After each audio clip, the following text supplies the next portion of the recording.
নমস্কার, আমি সুতপা। সুতপা ট্রাভেল ব্লগে আপনাদের সবাইকে স্বাগত।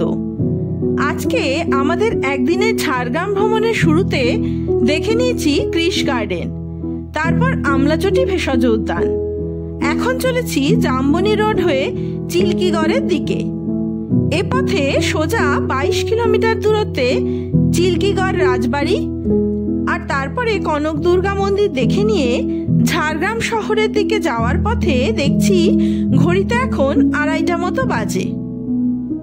আমাদের দুপুরের এখনো খাওয়া দাওয়া হয়নি, তার সাথে বাকি রয়েছে হোটেল খোঁজাও। তাই এ পথেরই আশেপাশে হোটেল খুঁজতে শুরু করলাম। গুগলের ওপর ভরসা করে কনক দুর্গা মন্দিরের ফিরতি পথে ডান দিকে বেশ খানিকটা পথ যেতেই ছোট্ট গ্রামের মাঝের কালো পিচের রাস্তা পেরিয়ে যেতে চোখে পড়ল চেতনা ইকো ভিলেজ রিসর্ট। চলুন আগে না হয় এখানে ফোন করে কনফার্ম হয়ে নেওয়া যাক রুম ফাঁকা আছে কিনা, কারণ আজ শনিবার আর ছুটির দুটো দিন যে কোনো টুরিস্ট স্পটে কিন্তু সাধারণত ভিড় থাকেই। সোনাঝুরি গাছের ঘন জঙ্গল পেরিয়ে তারপর রিসর্ট, তাই এ পথে গাড়ি নিয়ে এগোতে যে বেশ ভালোই লাগছে। পৌঁছতেই আমাদেরকে রিসেপশনে অপেক্ষা করতে বলা হলো। চারিদিকে সবুজে ঘেরা শান্ত নিরিবিলি পরিবেশে এই রিসর্ট প্রথমবার দেখেই বেশ পছন্দই হয়ে গেল আমাদের। এবার দেখা যাক কেমন কি রুম রয়েছে এখানে।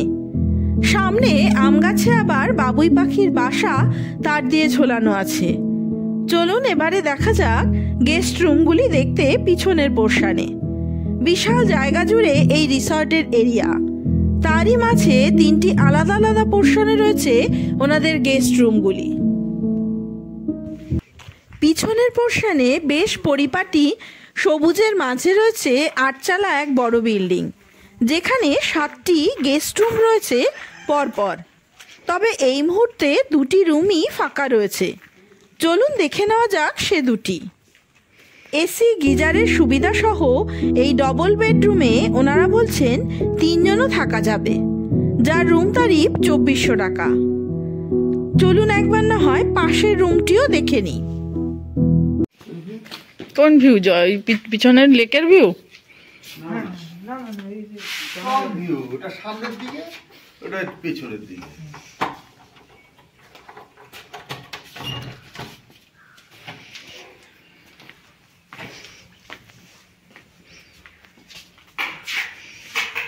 এটা শরৎ তুমি একই, দুটোই একই তো? হ্যাঁ,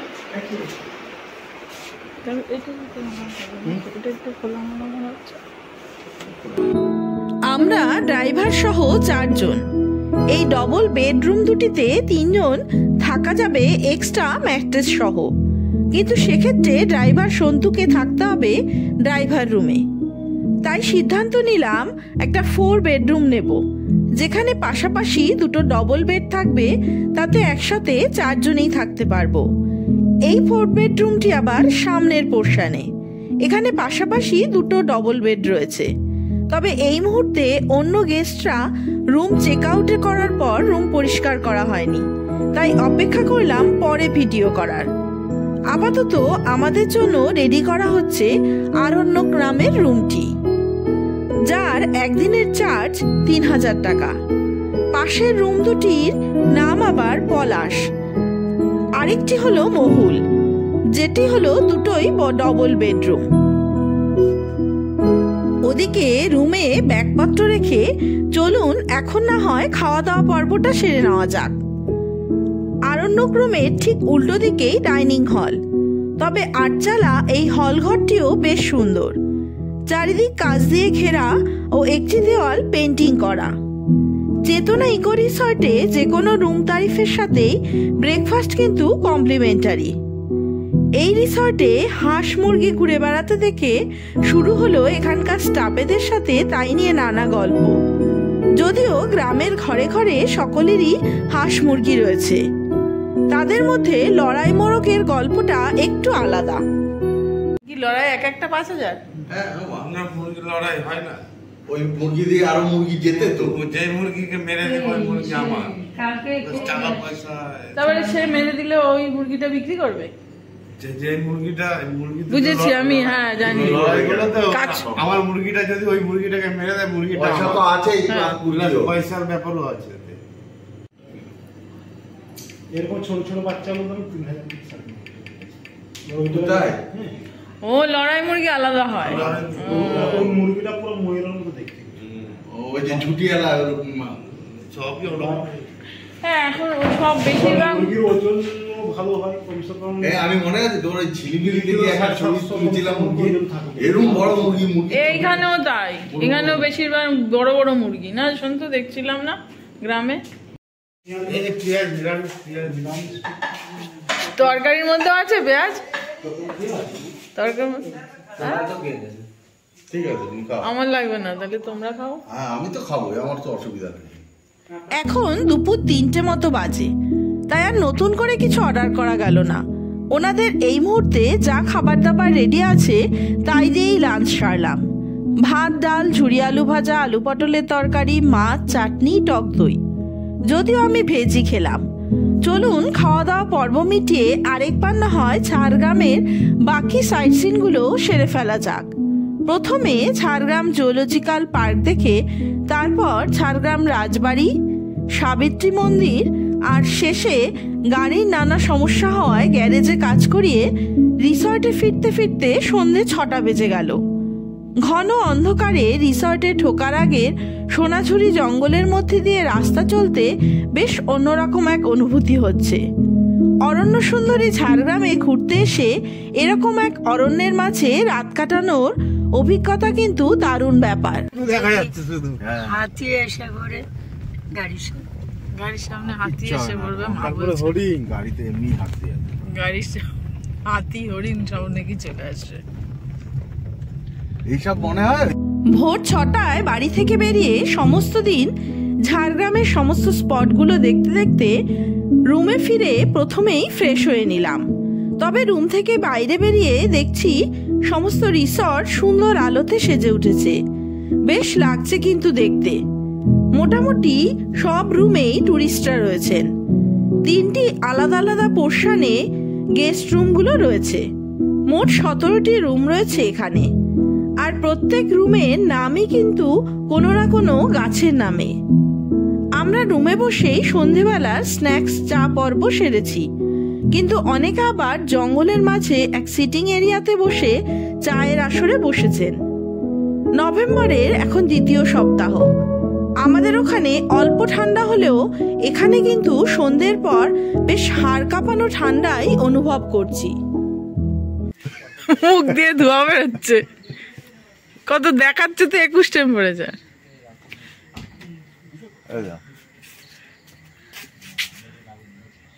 বোঝা যাচ্ছে না ভিডিওতে।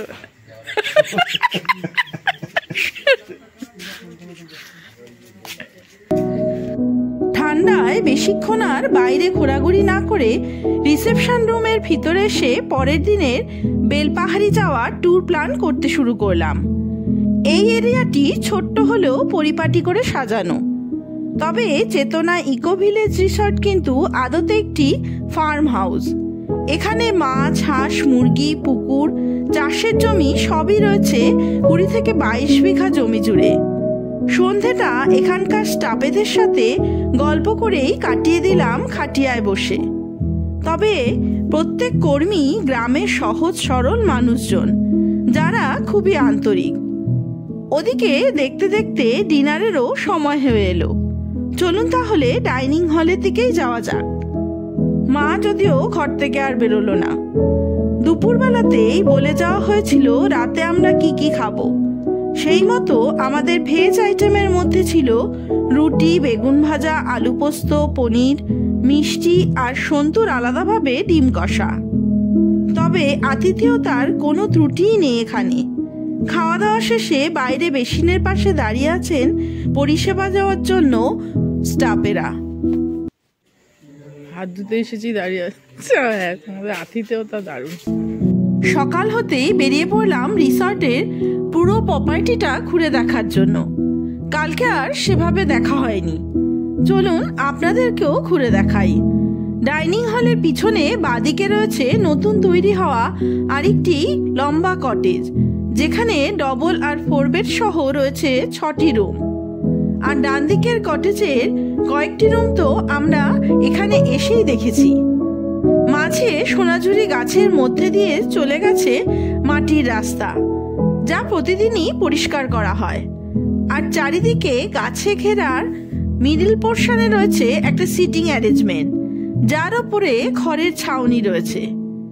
আশেপাশে সমস্ত পরিবেশই গ্রাম্য ছাপ। একদম পিছনে রয়েছে ওনাদের নিজস্ব চাষের জমি, যেখানে এখন ধান চাষ হয়েছে। আর বাদিকে আছে পুকুর, যেখানে মাছ চাষ হয়। সবকিছু মিলিয়ে মিশিয়ে শান্ত নিস্তব্ধ পরিবেশে নিজেকে প্রকৃতির খুব কাছাকাছি অনুভব করবেন।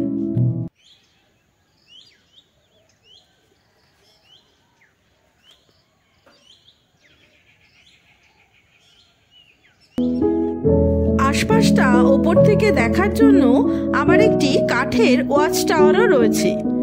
একে তো কুয়াশা মাখা ভোরবেলা, তার উপর চারিদিকে পাখির আওয়াজ, সবকিছু মিলিয়ে মিশিয়ে মিষ্টি একটা সকাল।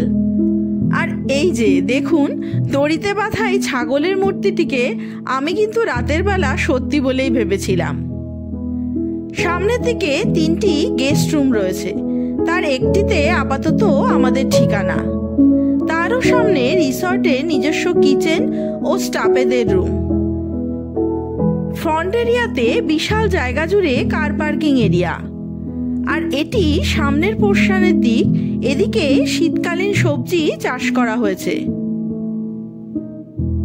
ডান দিকে গেলে একটি কালী মন্দিরও আছে নাকি। চলুন সকাল সকাল মাকে দর্শন করে আসি। খড়ের ছাউনি দিয়ে মাটির ঘরে মায়ের ছোট্ট মূর্তি রয়েছে, যা এই বছর কালী পুজোতে পুজো করা হয়েছিল বেশ সাড়ম্বরেই। মন্দিরটিও ওনাদের নিজস্ব প্রপার্টিরই অংশ।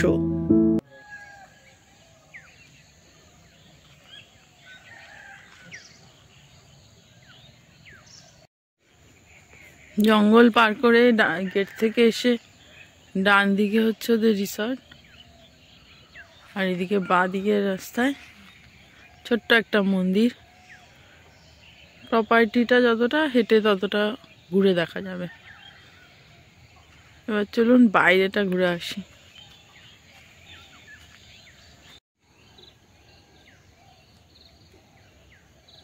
কোনো বোর্ড টোর্ড টানানো নেই। একা একা হেঁটে হেঁটে যেতে ভয়ই লাগছে, কিন্তু পুরো জঙ্গল। তো ওরা স্টাফেরা বললো কোনো ভয় নেই, যেতে পারেন।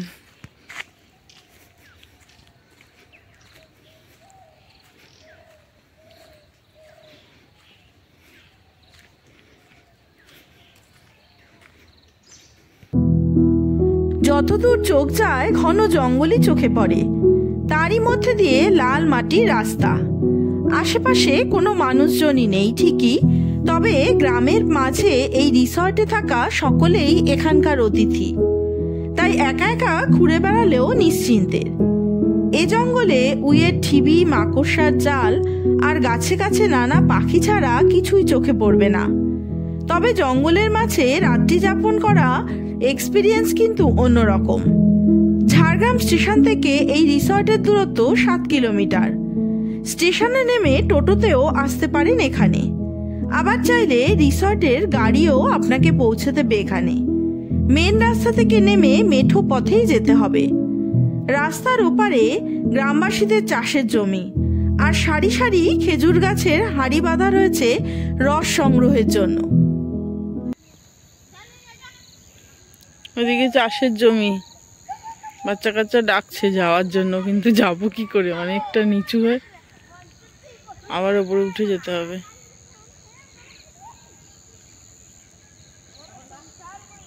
চলুন এবারে ফেরা যাক। ওদিকে আজই এখানকার রুম ছেড়ে দিয়ে আমরা বেলপাহাড়ি ঘুরে বাড়ি ফিরবো, তাই তাড়াহুড়োও রয়েছে। যদিও রিসর্টের চেক আউট টাইম 10টা। কমপ্লিমেন্টারি ব্রেকফাস্টে রুটি, লুচি, ব্রেড অমলেট সব কিছুরই অপশান রয়েছে এখানে। তবে আপনি কি খাবেন তা আগের দিন রাতেই জানিয়ে দিতে হবে। আমরা রুটি, চানা মশলা, মিষ্টি খেয়ে বেরিয়ে পড়লাম এই রিসর্ট ছেড়ে। আমাদের 17টা রুম আছে ম্যাডাম, তার মধ্যে একটা 4 বেড আছে আর 16টা হচ্ছে আপনার ডবল বেড কিং রুম আছে, 3 জনও শেয়ার করা যায় ওই রুমগুলো। যেগুলো দেখলাম আগে দেখেছিলাম ওরকমই। হ্যাঁ হ্যাঁ ওই রুমগুলো এইদিকে। হ্যাঁ আমরা আমরা যেটা যেটা 6টা রুম আর ওই সাইডে কটেজে 8টা রুম আর এই সাইডে এখন বর্তমান 3টে আছে। নতুন কোনটা হয়েছে, কোন দিকটা হয়েছে? নতুন ওই সাইডে হয়েছে 6টা আর 8টাও বেশি দিন হয়নি। আমরা যেগুলো সেগুলো মনে হয় পুরনো। ওগুলো একটু পুরাতন আছে। দেখি বল। হ্যাঁ ঠিক আছে, থ্যাংক ইউ। তোমার নাম কি? সরো। Thank you. আসি তাহলে আমরা। যেতে যেতে মুসাম্বি লেবুর গাছে লেবু হতে দেখে এক ঝলক দাঁড়িয়ে দেখে নিলাম। ভালোই কাটলো একটা দিন চেতনায় ইকো ভিলেজ রিসর্টে। আজ তবে এই পর্যন্তই থাক। আপনাদের সাথে দেখা হবে নতুন আর একটা ব্লগ নিয়ে, নতুন আর এক জায়গায়। ততদিন সবাই সুস্থ থাকবেন, ভালো থাকবেন। নমস্কার।